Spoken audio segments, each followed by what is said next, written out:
हरे कृष्णा। श्रील प्रभुपाद गुरु गौरांग की जय। श्रीमद् भगवद गीता अध्याय 7 भगवद ज्ञान श्लोक संख्या 9। पुण्यो गंध पृथिव्यां च तेजश्चास्मि विभावसौ जीवनं सर्वभूतेषु तपश्चास्मि तपस्विषु। हमने पिछले श्लोकों में देखा, भगवान बता रहे हैं कि समस्त देखने वाली चीज़ों में जो भी हमें दिखाई देती है, इन सब का मूल कारण भगवान ही है। अभी भगवान बता रहे हैं, मैं पृथ्वी की आद्य सुगंध और अग्नि की उष्मा हूँ। मैं समस्त जीवों का जीवन तथा तपस्वियों का तप हूँ। तो भगवान कह रहे हैं पुण्यो गंध पृथिव्याम, यानी कि पिछले श्लोक में भगवान ने जल का रस, सूर्य चंद्रमा का उष्मा, पुरुषों का पुरुषार्थ आदि बताया। अभी भगवान बता रहे हैं पृथ्वी गंध तन्मात्रा से उत्पन्न होती है और गंध तन्मात्रा रूप में रहती है और गंध तन्मात्रा रूप में ही लीन हो जाती है। तात्पर्य है कि गंध के बिना पृथ्वी कुछ भी नहीं है, और वो पृथ्वी का ये पवित्र गंध जो है वो भगवान कह रहे हैं कि मैं हूँ।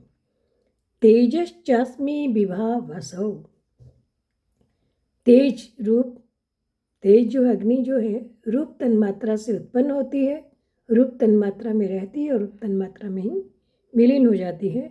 अग्नि में तेज ही मूल तत्व है। तेज के बिना अगर अग्नि में उष्मा न हो, तेज न हो, तो अग्नि नहीं रह जाती। तेज के बिना अग्नि कुछ भी नहीं है। तो भगवान कह रहे हैं वो तेज भी मैं ही हूँ। जीवनम सर्वभूतेषु, संपूर्ण प्राणियों में, संपूर्ण प्रकार के प्राणी चाहे किसी भी योनि में हो, उनके अंदर एक जीवनी शक्ति है, प्राण शक्ति है, जिसकी वजह से सब जी रहे हैं।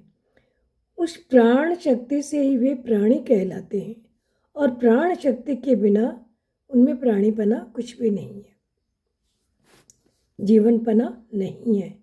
तो प्राण शक्ति के कारण गाढ़ नींद में सोता हुआ व्यक्ति भी मुर्दे से विलक्षण दिखता है। तो ये जो प्राण शक्ति है, भगवान कह रहे हैं ये भी मैं ही हूँ। तपश्चास्मि तपस्विषु, फिर भगवान कह रहे हैं जो द्वंद्व को सहना जान जाए, जो सहन करना जान जाए, उसे ही तप कहते हैं। परंतु वास्तव में परमात्मा तत्व की प्राप्ति के लिए कितने ही कष्ट आए, उन्हें निर्विकार होकर सहन कर लेना ही असली तप है। और यही तपस्वियों में तप है, इसी के कारण वे तपस्वी कहलाते हैं। और इसी तप को भगवान अपना स्वरूप बताते हैं। अगर तपस्वियों में ऐसा तप निकाल दे तो फिर वे तपस्वी नहीं रहेंगे। तो भगवान कह रहे हैं तपस्वियों का ये तप भी मैं ही हूँ। हरे कृष्णा।